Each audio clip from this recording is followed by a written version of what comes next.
being here. Reading Dana Roman's story has a double meaning for me tonight. First, the country of my origin, Romania, suffered under the same communist occupation like Dana's country, Czechoslovakia. And second, my mother, arriving just recently from Romania, wanted to be here tonight for me. Even she doesn't speak English. She said, I don't need English to understand if people are talking about sad memories or happy memories. I can listen to their voices, their emotions, and I'll be seeing you. So if you indulge me for a moment, I will just say to her in Romanian how much she means to me. Dragă mamă, nu sunt destul de multe cuvinte să-ți spun cât de mult te iubesc. Te iubesc, mamă.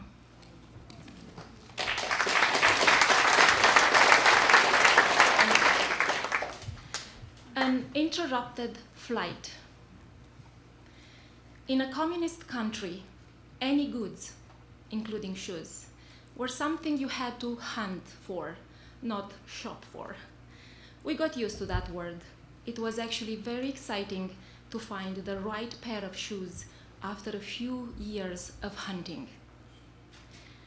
My parents came of age in a country which was free, democratic, and prosperous. They taught me to love it, even while they watched it deteriorating under communism. I loved my life there, and not to have goods in stores, even occasionally food, was never a big deal. There were bigger problems. Even when I was a small child, my parents taught me not to say in public things I heard at home, or they might end up political prisoners. And I knew that certain books hiding in the back rows of our bookshelves had to stay hidden if a visitor came. Living in a free country, it must be hard to imagine what freedom actually is, since you've always had it. Communism, which sounded good on paper, was tried in many countries, each time with horrible results, killing much more people around the world than fascism did. In communist countries, people were scared of each other, since there was an informer on every corner. The most terrifying time in Czechoslovakia was in the 1950s. Things improved during the 60s, when I was a teenager. The Iron Curtain opened slightly, and people were allowed to travel abroad. My husband and I got married in 1967 and spent our honeymoon hitchhiking around England. We could have stayed there and never returned home, but we had no new hope for our country. Everybody was elated, and we wanted to be part of the big change to more freedom.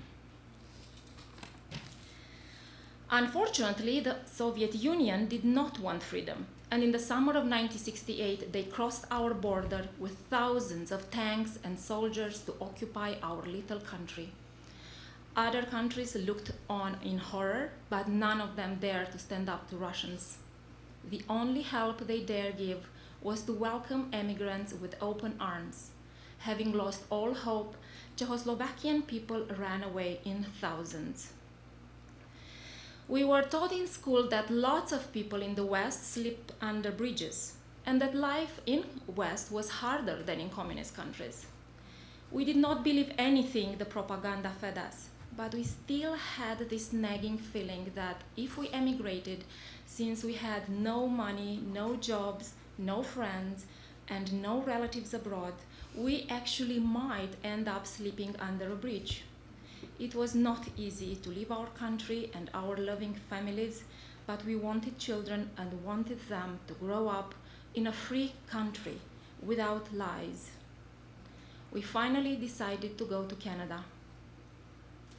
I knew that in Canada I would need warm boots, so I went hunting and was lucky enough to find some.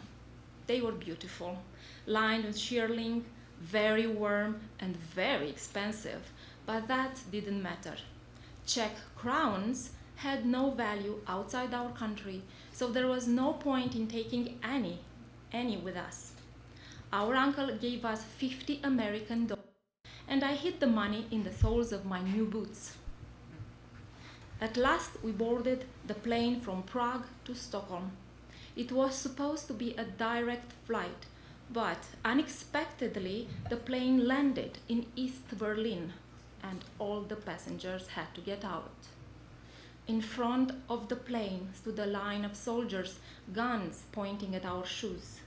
We were both shaking, believing that they had stopped the plane because somehow they found out we were planning to stay abroad, which would be treason. After about an hour of waiting, to our great relief, we were sent back to the plane. They must have been looking for somebody else. I wore my boots in Stockholm for 3 months, until the country of our dreams, Canada, accepted us. In Canada, we both found jobs in our profession in 2 or 3 weeks, and I could buy any boots I wanted, but I wore those precious ones for the next 15 years. Thank you.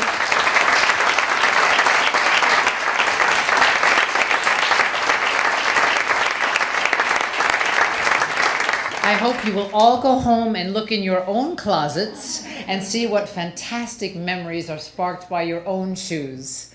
And now I would like to ask all of these marvelous, inspiring women to come up here and face the audience so we can one more time thank you for your beautiful work.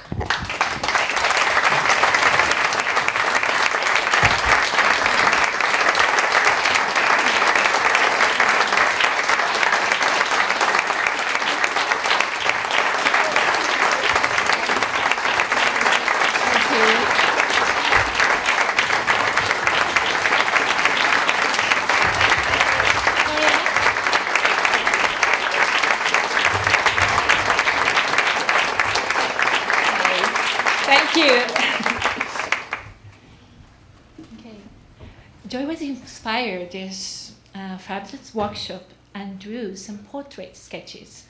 And we all want to appreciate Katherine. Please come.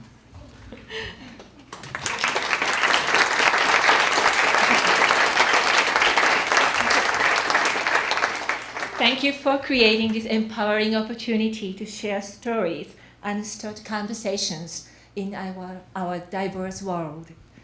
We are so fortunate to be part of it. Thank you.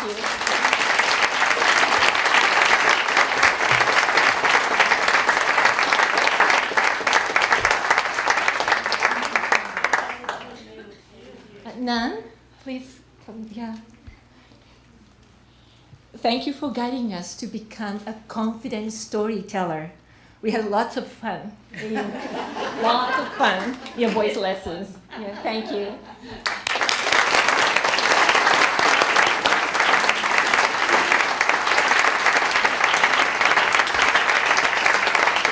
And Maria, please. Thank you for making the Second Bow Valley Shoe project possible by getting the funding and bringing us, all of us, together. Thank you.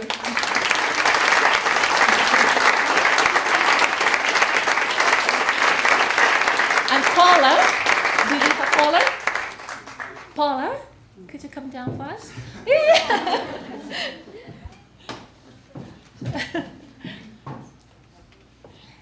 Yeah, please. Our 2 nights are sold out. Yeah, we cannot thank you enough for making your experience so special and unforgettable. Thank you.